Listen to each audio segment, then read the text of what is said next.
All right, let's see. Yo, what is up, everyone, and welcome back to another YouTube video with your host Kenkukun. And today we're coming out with a Destiny 2 video.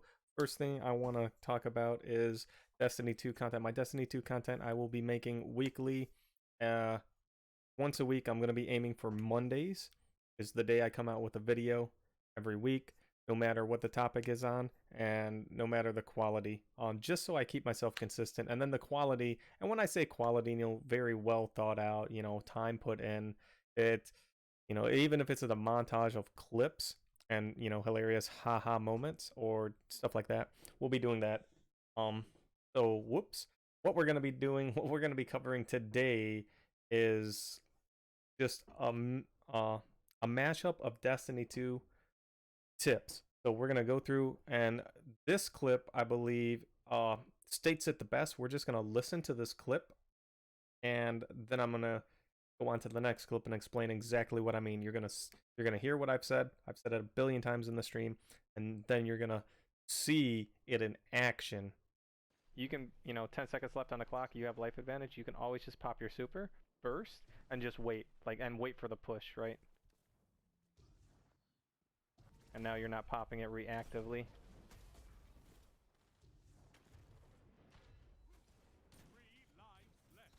Oh, baby!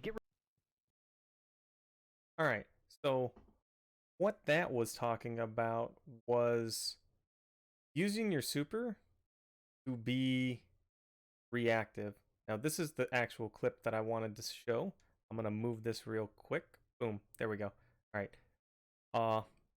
So I've said it before and I'll say it again. I've said it a lot of times. What you want to do, sometimes a good super is an effective super. That doesn't mean your super kills 3 people, 2 people, 1 people, 16 people.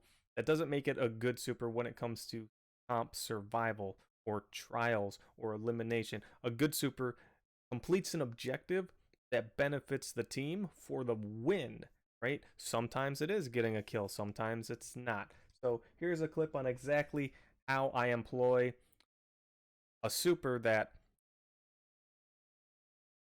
I'm going to use, and it's effective. Once again, 10 seconds left on the clock. You have life advantage. You can always just pop your super first and just wait, and wait for the push, right? All right, so I said right there in the clip, if you have life advantage and you have 10 seconds left on the clock, you can use your super and just preemptively pop it first. And that way, if an enemy's coming with a super, a blade barrage, a golden gun, another roaming super, you're already popped. Most roaming supers will last at least 10 seconds. Golden gun, I think, is the shortest one. It lasts 10 seconds.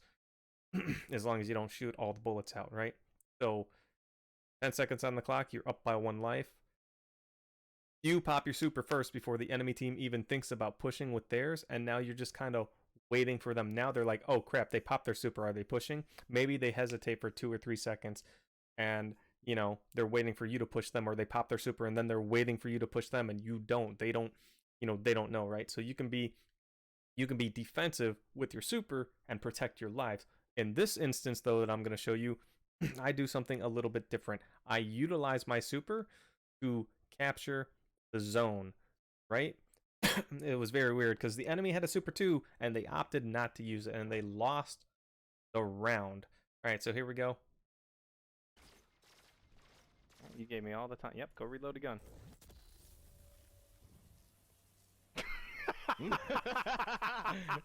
I'ma just sit here. I don't have to do anything.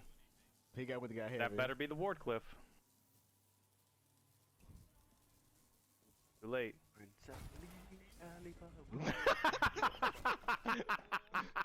I had effective super right there, chat. Gotta record it.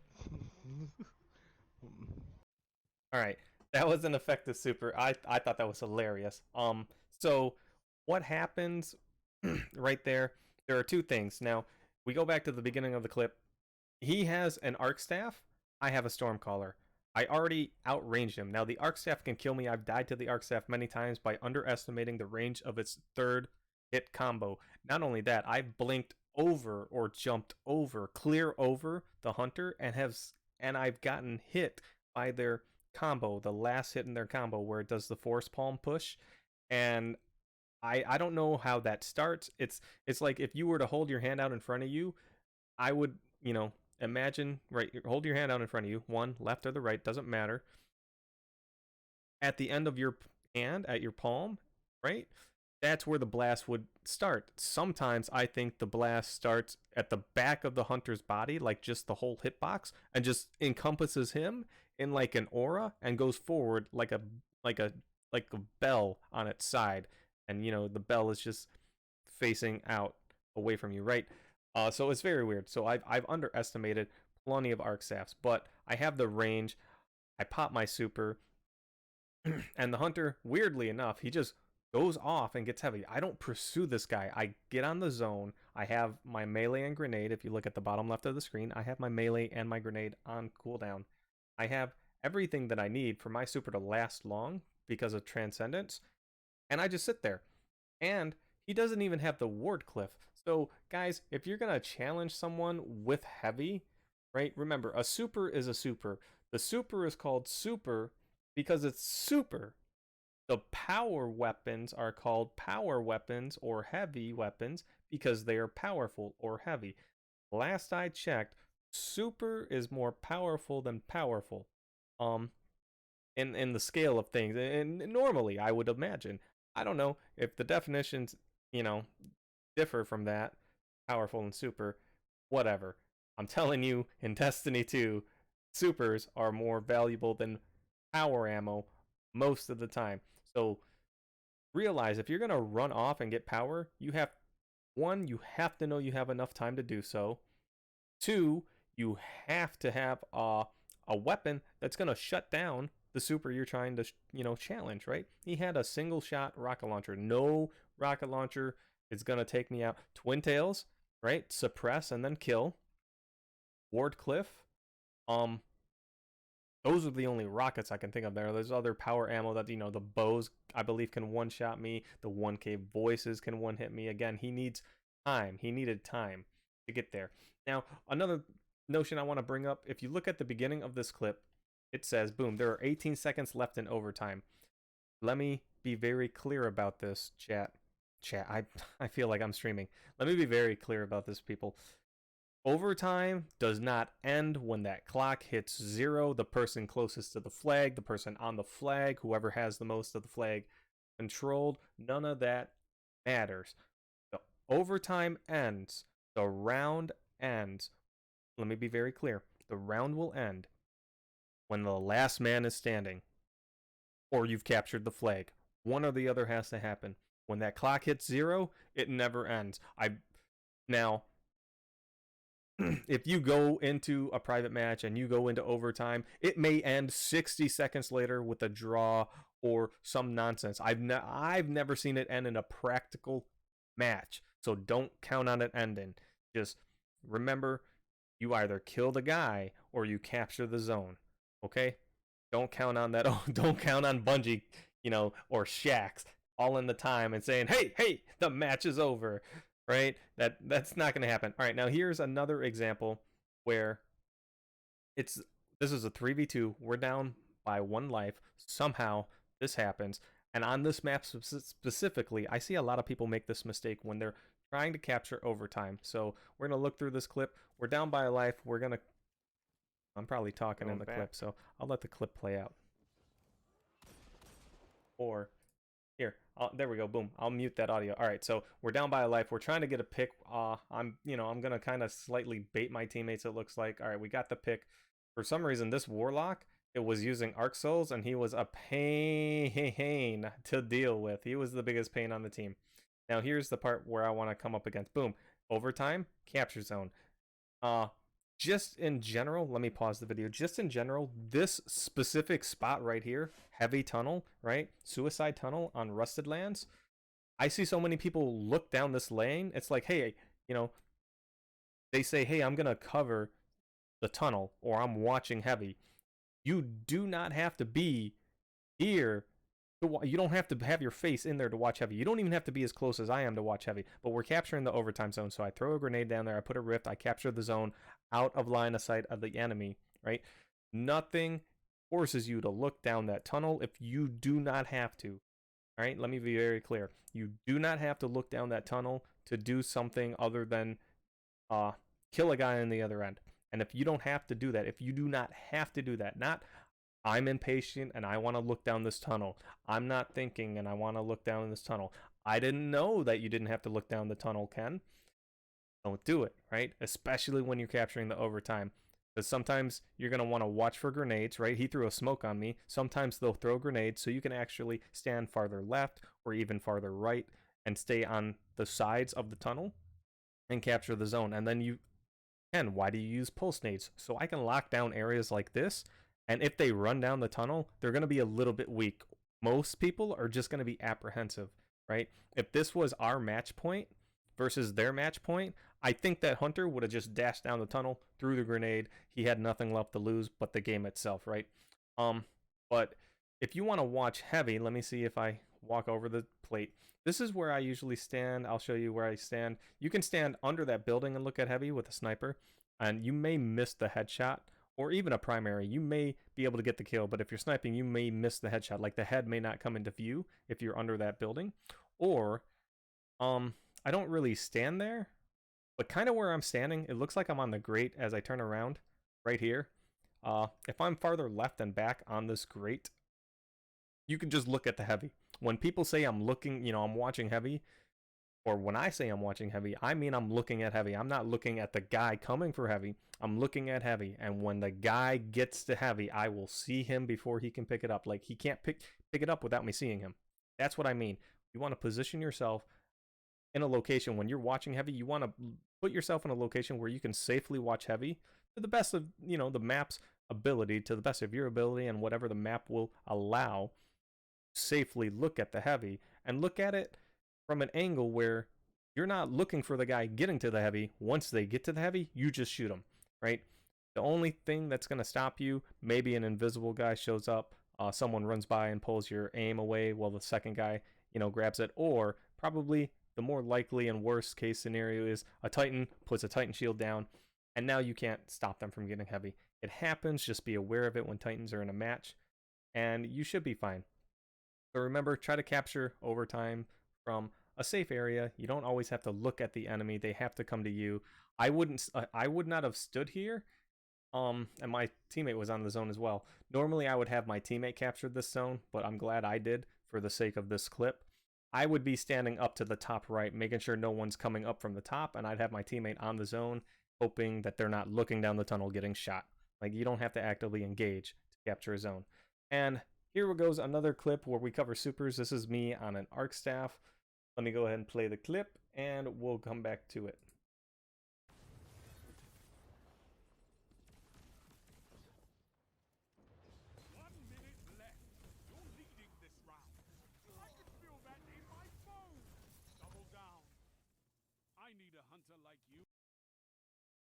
All right, so I'm not always on a hunter, let alone arc staff. I usually run in tether, a top tree tether when I'm void. I usually run top tree tether when I'm on my hunter. So the hunters, when hunters clash with other melee supers, they usually clash, and each super takes damage. So right here, this guy runs up, boom, he pops, and then I pop.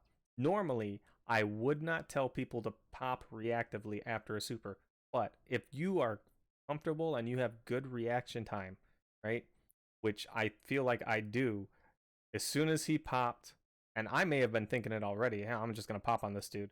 As soon as he pops, I pop. Now, the angle he pops it from, he jumps into the air. At the moment, I just knew what to do, and I got a little bit lucky because I wasn't sure how this was going to play out after I popped and clashed with him.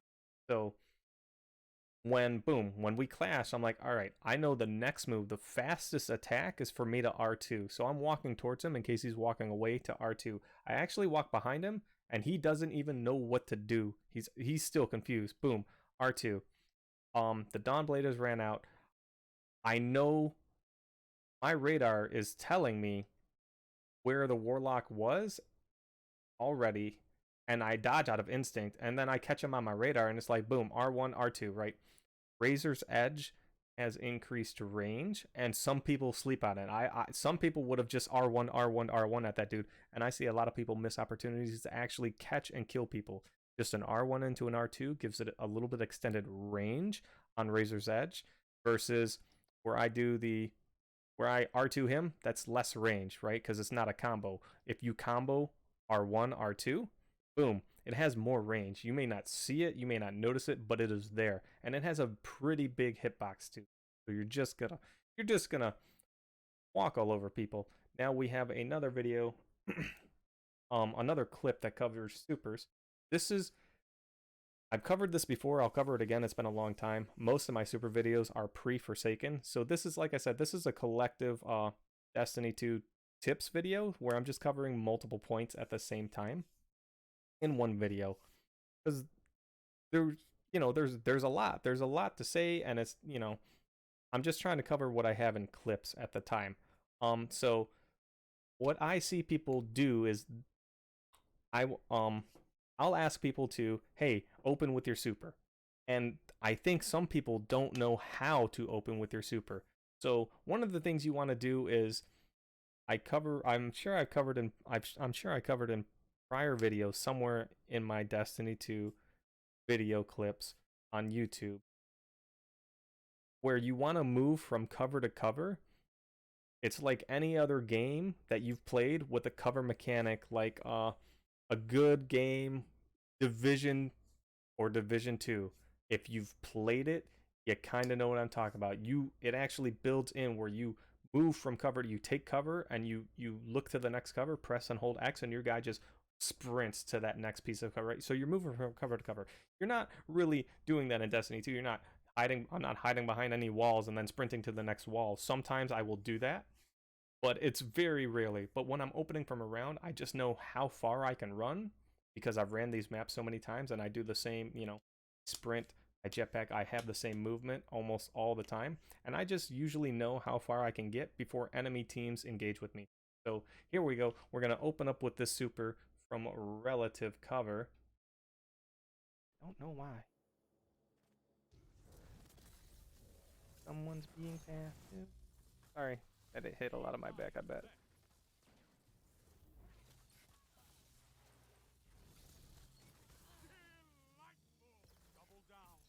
Should have ran too, buddy. Alright, 3 orbs. Or 2. Alright, I'm going to stop the clip here because there's more to this after the super. So what I do, I take my super and I run it out. We're going to pause the clip once again. I take my super, or mute it. I take my super, I'm running up here. I get to the cube and I'm like, okay, I could jump up on the cube, which, puts me at risk. There's also nothing on I'm watching my radar as I run. For all I know, they went to the waterfall and they're in the hallway at the end of the fork. And if I pop my super here, I'm wasting seconds getting to them. Or they're back across the lane crouching and one's got a sniper on, right? Someone could be sniping, or even a primary team shot could take me out. So I'm like, all right, I jump towards the cube, not on the cube, and then boom, radar. So my radar lights up. I'm like, all right, someone's close. I pop my super. I'm going to look for them. Apparently they pop their super. I don't even see it. So I just ignore it for now. I'm like, all right, I'll just kill your teammate. Will you kill mine? I come back to, into the middle because I thought this last dude was going to run away. He should have ran. If you don't have a plan for supers, don't challenge them.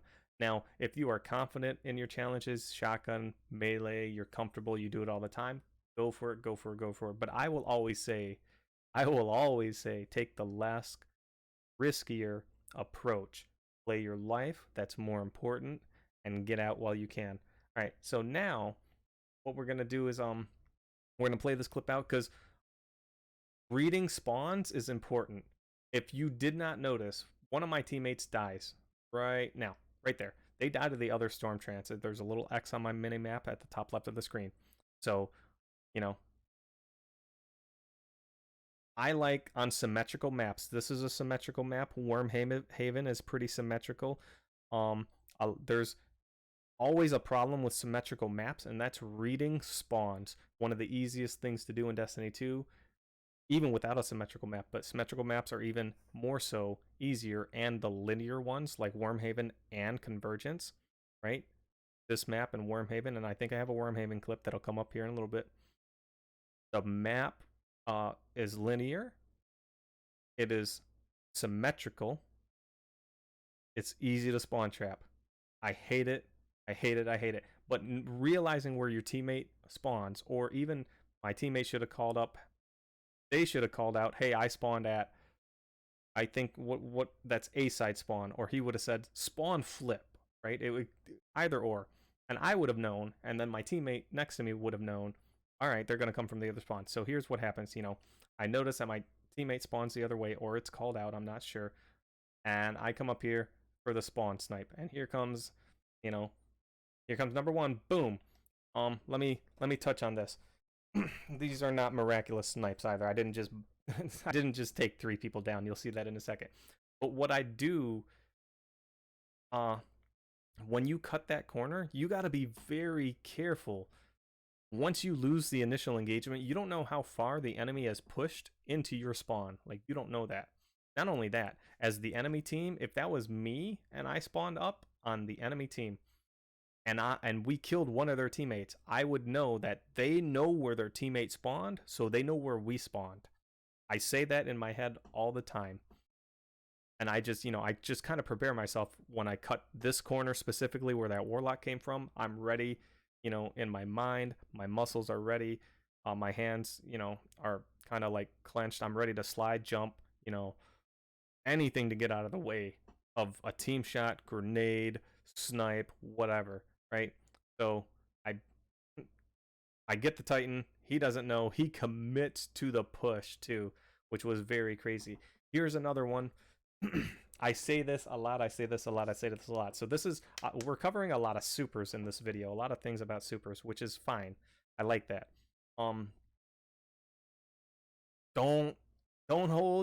Do not hold your supers until your last life.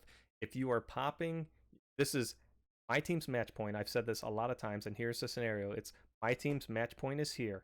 All right, we're tied 2 lives. I'm about to take away those 2 lives, and then I'm gonna get my super and pop it. And the enemy team, I know that the supers are gonna come. I know they're gonna happen, and that lets me prepare for those supers. And I proactively use my super. They reactively use their super. Even the Nova Bomb is a shutdown, and I think they have a golden gun, and that's, somewhat a shutdown. You don't want to always wait to shut down a super. Sometimes you want to proactively use your super, because if you react to something, you're using it slower. You're reacting. You're already 1 step behind, and depending on the super, that's all it could take, for you to lose that fight. So here we go. Let's take a look at this clip. You'll see exactly what I'm talking about. There.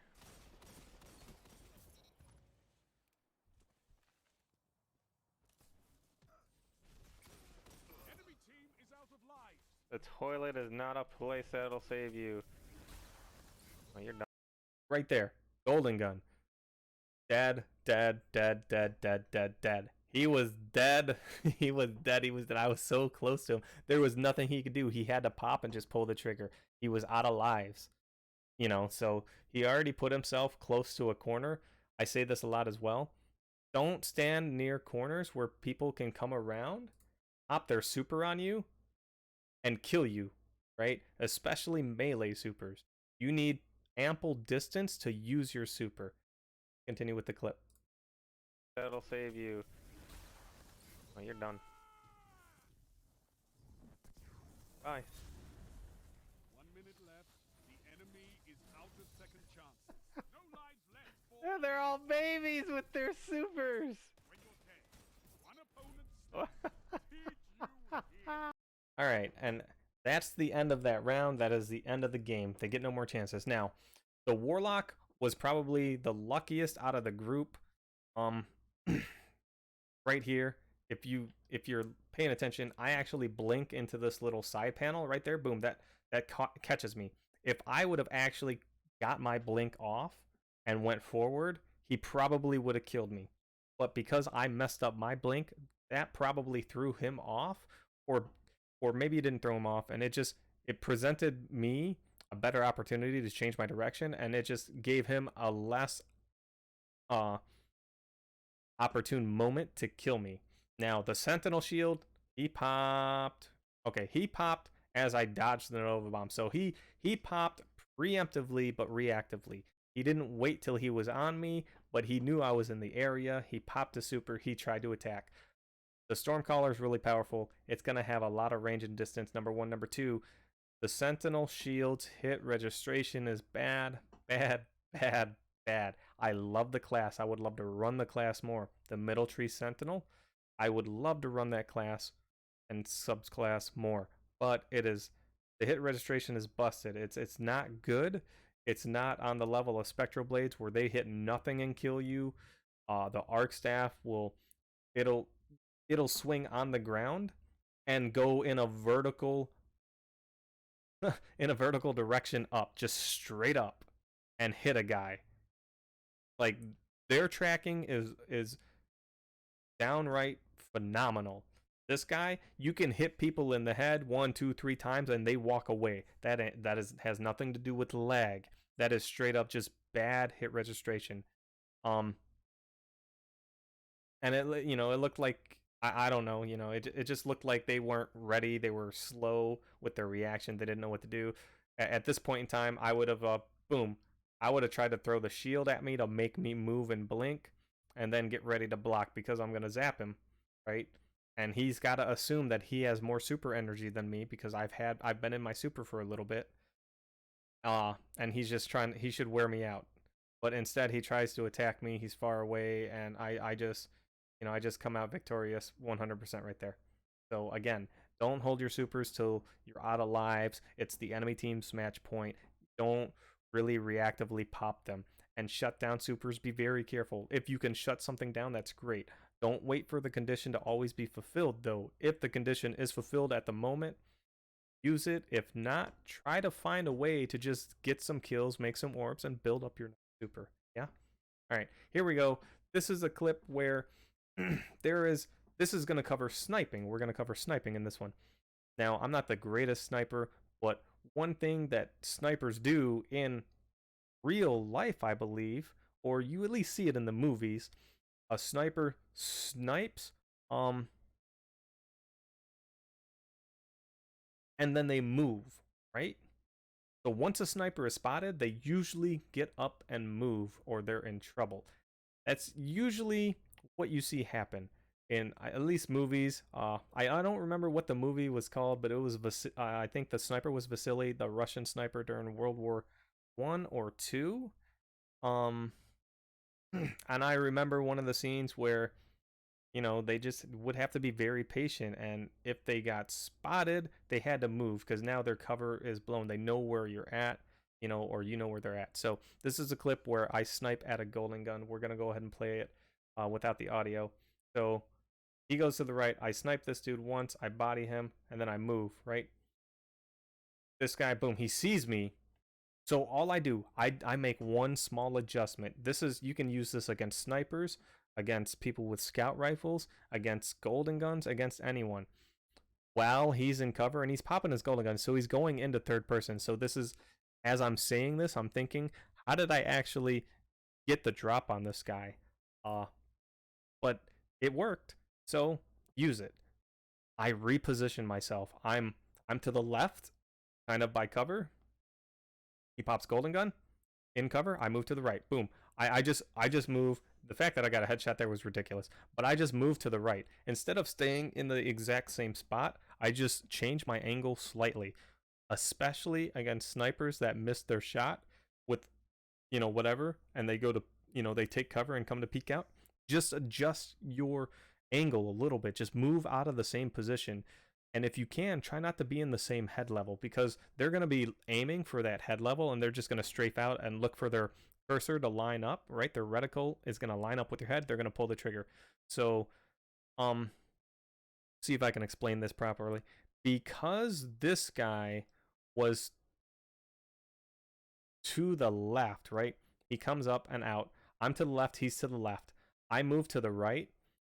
When he comes out of cover, I'm going to see him a lot sooner than I would have, because I've moved from my left side to the right side. So I've now moved to a position where I can see more into the angle that he's in. It's hard to explain it. I can visualize it in my head as if I was looking at, you know, excuse me, a pie chart or a clock with hands, or I don't know how to see it. I don't know how to say it. It's just, you know, just reposition yourself and try to work with it. I'll try to come up with a better explanation and an example later on. It's just angles. There's, you know, angles. I hope you guys paid attention with geometry and angles. Angles are not only good for getting the biggest slice of pie out of the pan at Thanksgiving, or, you know, any kind of holiday event, or just dessert. It's also good visually when you're trying to peek in, you know, on snipers in a game, or you're trying to play hide and seek, and you're, you know, you're cheating because you're looking through your eye, and you're kind of like leaning out away from the corner you're supposed to be looking in. All right, you lean away. I leaned away from the microphone, so I apologize if I just cut out. And you know, angles, man, angles. So just try to work with them. And we got another clip. Oh, okay. This is, my teammate uses Dawnblade. I am very horrible with Dawnblade. If I used it well enough, I'd probably come up with some good clips. So Dawnblade, you usually want to use on maps that are big, outdoors. You know, you have a lot of space to move. This guy uses it inside in a very close space and makes it look really good. So he just, let's look at this clip. All right. So I actually talk in this clip. Here we go. We're going to play it. 1%. He points back. Pull him back some. Just a little.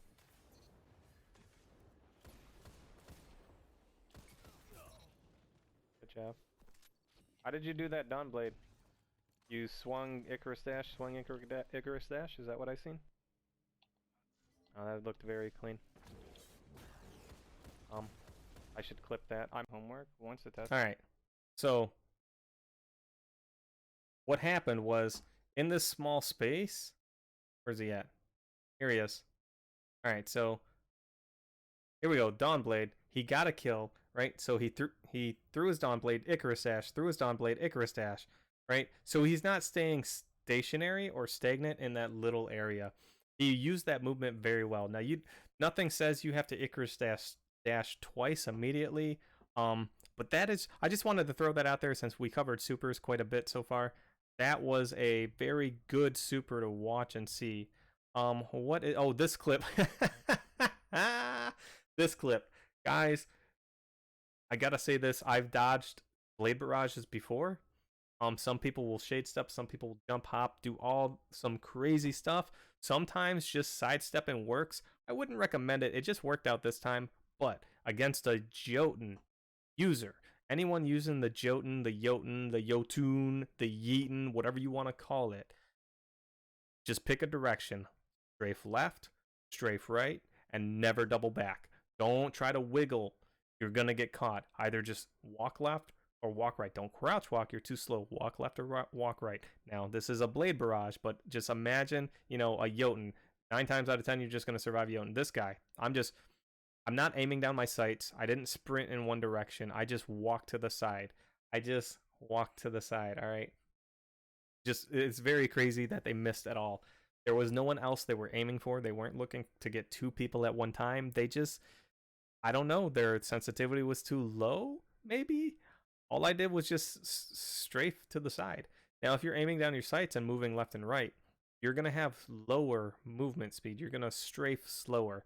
So there's a lot of times where I will just walk, not aiming down my sights. You'll see, if you watch my stream, and I'll leave links down in the description below for my stream. I will hip fire with the Not Forgotten, and I'll strafe left and right because I'm moving faster. People will have a slightly harder time hitting me, where I'm just hip firing them and they may be ADSing me, right? So he missed, man. He just straight up missed. I think that was just very unfortunate on his part too, but it was very lucky. I just wanted to bring that point. Oh, I like this. I just wanted to bring that point up.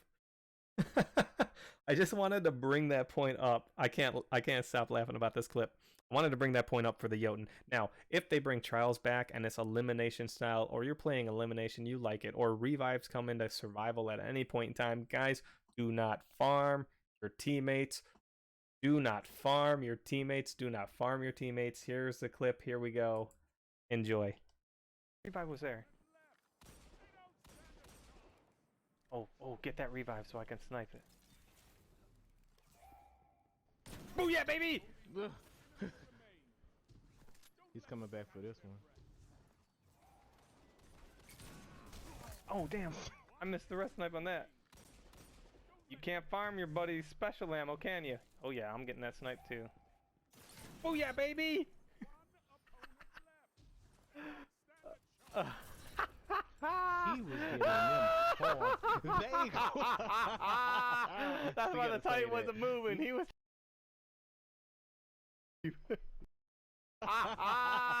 That's why the Titan wasn't moving. He was trying to leave. All right, guys, don't farm your teammates. If you played Destiny 1 and you played Elimination or Trials, you should know not to farm your teammates against a sniper. They cannot move. They cannot move. They cannot move. If you're not gonna, and I don't recommend pushing them either. If you're not gonna shoot the guy looking at them, leave them dead. Leave them dead. Leave them dead. The only time I would say farm them is if, when you do farm them, you're going to kill the guy or you're going to win the round for whatever reason. Whatever you do after you revive them, you're going to make a positive impact for your team to take that round. That isn't just reviving someone and running away. That is reviving someone and then, baiting them to get the kill, right? If I was a shotgunner, I would rush up and shotgun them to death. Or if I was going to primary them to death, you would start shooting me as I shot them, right? So try not to needlessly bait your teammates. Another thing I've seen people do, especially with the Wardcliff, rockets. You usually don't want to shoot rockets in a straight line. Here we go. You usually want to aim for a wall, or you want to jump up in the air and get the high ground and shoot it down, and you want max blast radius on non-Wardcliff, on legendary rockets. Any legendary rockets, Sins of the Past, Roar of the Bear, maybe Bad Omens, I'm not sure. But here, boom, straight line, just shoots a rocket, right? I've seen it at least 100 times or more where people will just shoot a rocket in a straight line. Sometimes you don't have a choice, but when you do have a choice, try to make it work. Now, let me bring up the Wardcliff. I think I'm going to sneeze. Hold on. Woo! All right. Now, if you've never noticed this about the Wardcliff, there are two things I'm going to point out with this Wardcliff here. One, the rockets come out from left to right. I don't know why, but it's left to right. Two, if you're looking to kill someone with the Wardcliff up close, you normally don't want to hip fire. I mean, you don't want to aim down your sights, you want to hip fire. Now, I don't know if this Wardcliff has catalyst or not. My Wardcliff, to this day, does not have the catalyst, and I do this almost all the time with my Wardcliff. I will never aim down my sights unless they are really far away or I've missed too many shots that round, and I'm just like, wow, okay, I guess I'll aim down my sights and see if, for whatever reason, that makes a difference. But here we go. I roll up in here, boom. I just quickly, three things actually. I quickly shoot at the dude on the left, and I whip it over to the right a little bit, right? And I aim it up some, and then I switch my weapon. So before the rest of the rockets shoot out, I switch my weapon, or it's gonna hit this wall in front of me and kill me. Now you can sprint to stop that. You can I think double jump to stop the gun from shooting, but by default I just switch my weapon to my next gun instead of sprinting, unless if it's only one guy, I would sprint maybe. I don't know. Most of the time, just swap your weapon, cancel the burst. Also, if you're in a one-on-one and you're jumping, you hop into the air. You don't jetpack into the air, right? If you're on a Titan or a Warlock, you hop into the air. You just one jump, aim at the ground towards the enemy that's rushing you, pull the trigger, and just swap your weapon. 2 or 3 rockets come out, they kill him, they maybe weaken you, but you survive because you're not taking all of those rockets. The blast radius isn't going to kill you. So keep that in mind. Sometimes you just want to not shoot every single rocket, and the Wardcliff rockets come out left to right. So if there's a wall to your left, make sure you have plenty of girth. Here we go. Spawn trapping once again. So we're going to kill a guy. This is not a symmetrical map, but this is a map that you can easily read spawns. We killed Double Bubbanator, X Zombie. Let's see who, and it's only 2 people too. So boom, there. Double Bubbanator. The Bubbanator. Like that's all that's all it was. Reading spawns.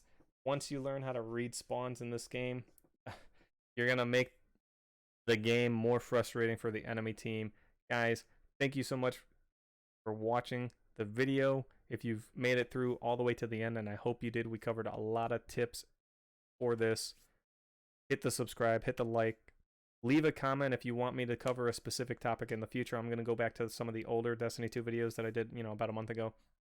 And, some people requested something very specific in like 2 separate videos, 2 separate people. I'm going to try to cover those topics as best I can with examples. The next video I'm going to come out with is just a bunch of clips.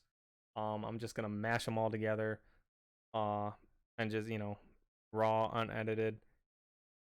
No music or anything like that, and just let that play. And that's just going to be my montage for January 2020, and we're just going to call it that. So anyway, thank you all for watching.